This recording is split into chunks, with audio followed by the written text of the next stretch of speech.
What's good, YouTube? That shit ugly in the bitch. I don't know what it just felt ugly. What was good, y'all? It's boy Uno.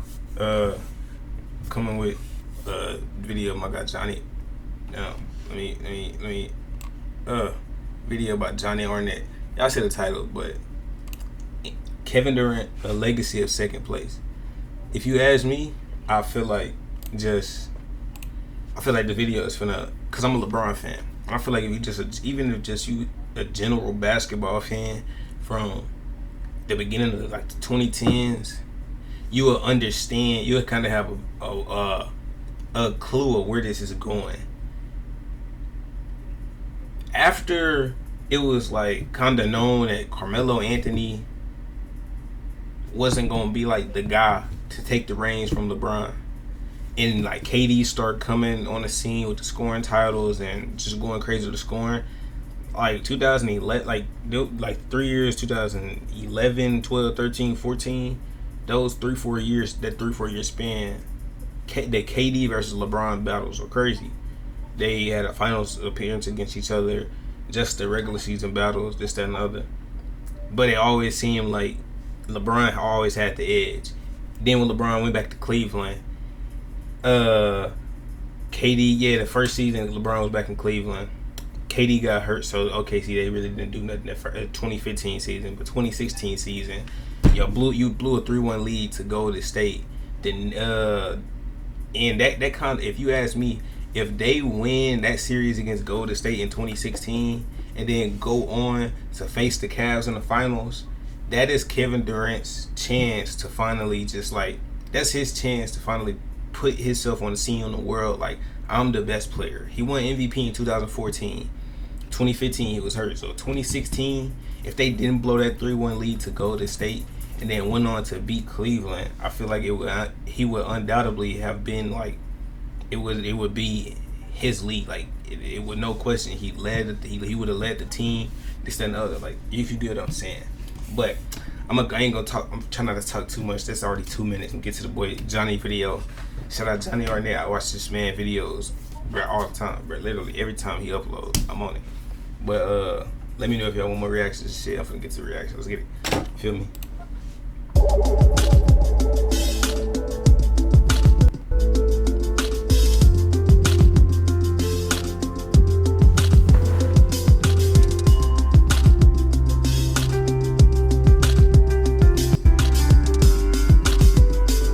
Without question, Kevin Durant is one of the most skilled and special talents that the game of basketball has ever seen. Facts. You guys know all about this unicorn.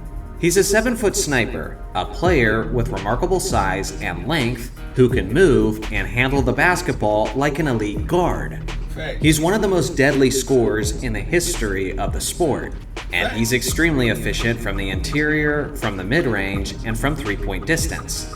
Kevin has always been a top-tier offensive producer throughout his career, as he has a total of 4 scoring titles, trailing only Michael Jordan and Wilt Chamberlain.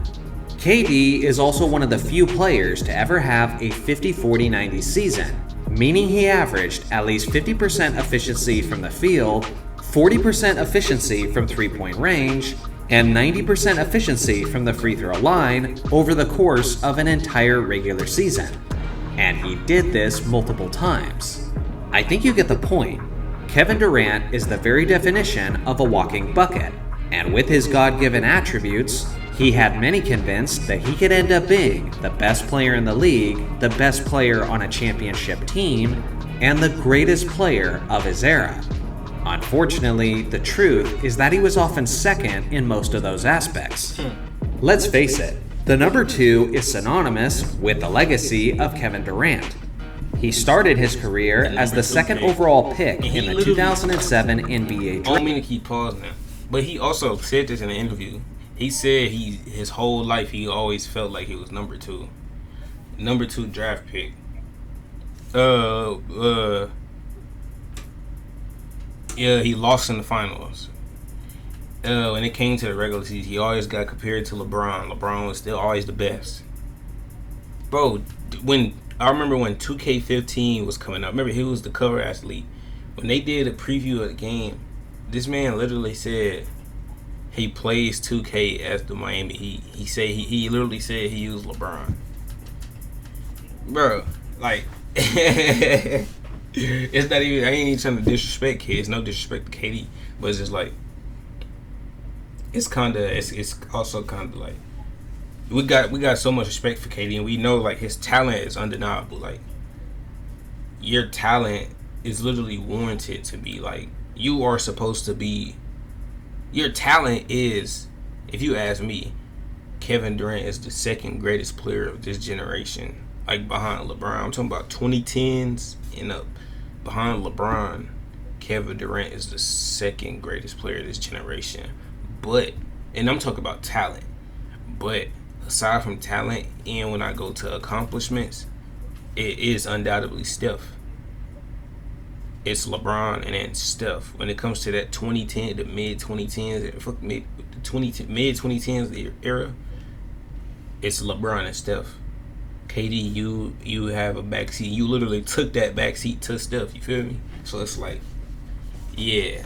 But facts, undeniably, like your talent is undeniable, bro. But decisions that you made and you know what I'm saying, all that shit, I already know. Yeah. And what I was gonna say was, ultimately, he's gonna have like a Karl Malone, Charles Barkley type career. Like always, it's like how they were in the 90s with Jordan.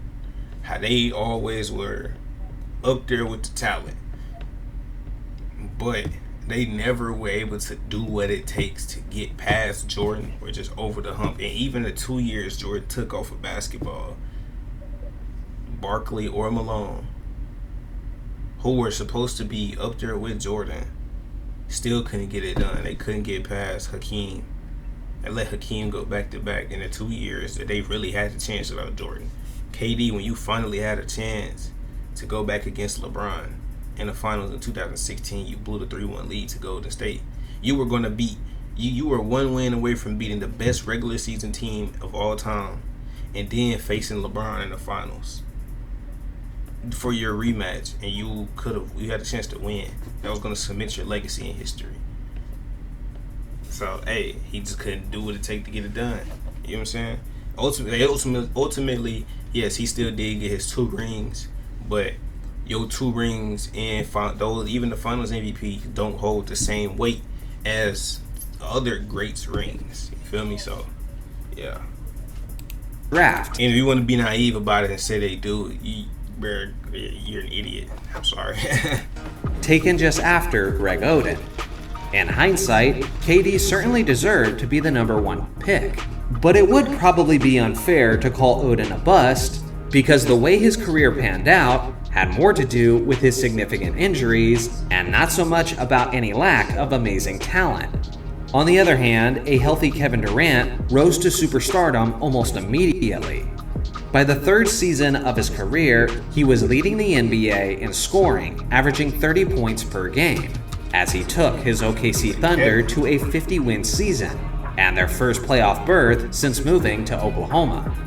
With that being said, his trend of second place continued, as he finished second in the MVP voting that season, behind the strong MVP effort of LeBron James. This was the beginning of a 4-year stretch where KD finished second in the MVP voting in 3 of those seasons. Each and every one of those 3 years, it was a prime LeBron James that was ahead of him, winning the league MVP award. If that didn't firmly establish the narrative that Durant was living in the shadow of LeBron, well then the 2012 NBA Finals certainly did. On the game's biggest stage, LeBron and the Big Three Miami Heat defeated the OKC Thunder comfortably in just 5 games. Now, was it really KD's fault that he ended up in second once again? Perhaps not, as he did have great numbers in the series, and especially in the elimination game, he didn't really have the support he needed to get the job done. With that being said, he and his fellow co-stars were still only in their early 20s, and Durant specifically was 4 years younger than the prime LeBron James. So with that in mind, the widespread belief was that the day was coming where he would be seen as the number 1 guy. number 1 in the league, number 1 on a And championship like you said, team, that and was maybe even 2012, and you were 4 years younger than LeBron at that time. So guess what? 4 years later, would have been 2016. 2 years coming off of your MVP season, and entering the complete prime of your career. You'd have been 27 years old in 2016. That was your year, bro. But you fucked that up. And to cope with that, he went to Golden State. It's crazy. Which, hey, get your rings, bro. But yeah, number 1 of his era. He had his moment to shine in the 2013 and 2014 regular season, where he averaged 32 points per game with solid efficiency splits, leading to a 59-win season for the OKC Thunder. Finally, for a brief moment in time, KD was seen as the number 1 guy, as he won the MVP award, finally besting a competitive LeBron James. Although he was worthy of the 2014 MVP, he wasn't without his critics, as some people believed that he was given the award as a sympathetic gesture, rather than as a genuine assessment that he had finally surpassed LeBron, who did average 27, 7, and 6 on an absurd 57% from the field that season. I do believe the majority of the optimism was in KD's favor though, but it was short-lived, as his Thunder were eliminated in the Western Conference Finals by the San Antonio Spurs, while LeBron was once again heading to the NBA Finals. We were still anxiously waiting for his true breakthrough moment, but unfortunately, significant foot injuries caused him to miss the majority of the 14-15 season. He did come back strong for the 2015 to 2016 season, but now the Golden State Warriors had emerged and were on the horizon, as Steph Curry was the reigning MVP and was in the process of winning his second straight as the first unanimous MVP in NBA history. As all of you know, KD's Thunder and Steph's 73-9 Warriors did meet up in the Western Conference Finals, and what preceded was an all-time great series.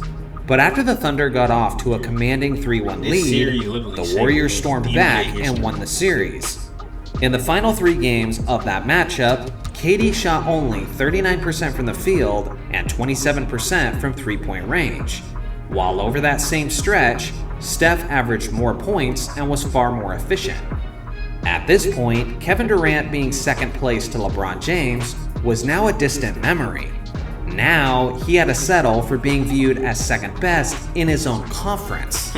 Then the Cavs upset the Warriors in the NBA Finals, and then the unthinkable happened, where Kevin Durant joined the greatest regular season team of all time, as he signed with the Warriors in July of 2016. Then Durant went on to win 2 straight championships for a team that was basically viewed as the greatest title favorites ever.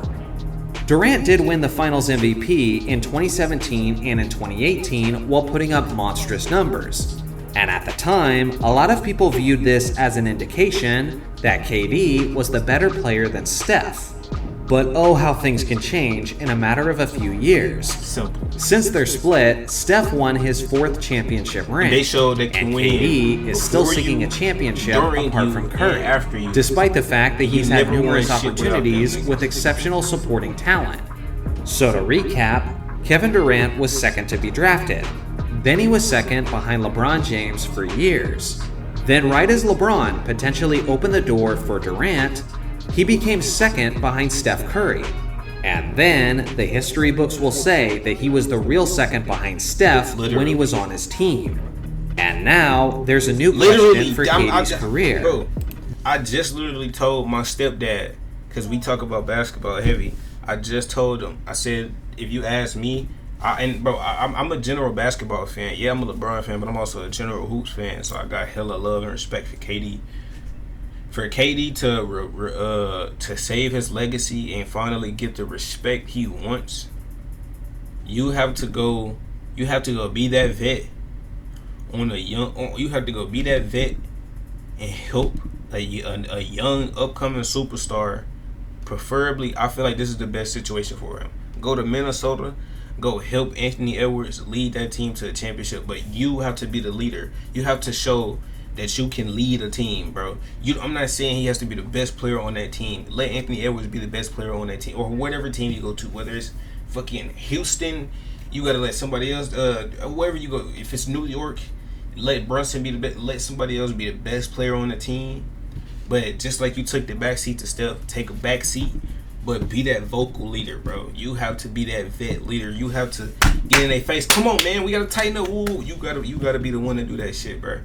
The shit that he's pulling in Phoenix and that you was pulling in Brooklyn, all that is doing is literally solidifying other people's opinions, negative opinions about you and your leadership, bro. Show that you could do that, and show that you can at least. You probably ain't even gotta win a championship, bro. If you could help this man, if you could help Ant get to the fucking finals by being an actual leader, bro, the perspective of you and how people view your career will be so much different. And that's coming from the like, I feel like I'm one of the most realest people ever. Like, bro, I'll keep shit so 100, bro. Does he have to be number 2 on a team in order to win a championship? It sounds crazy to suggest it based on his talent. But outside of Steph, who was the clear engine and identity of that Warriors offense, Kevin has been unable to secure a championship, leading to questions about his leadership.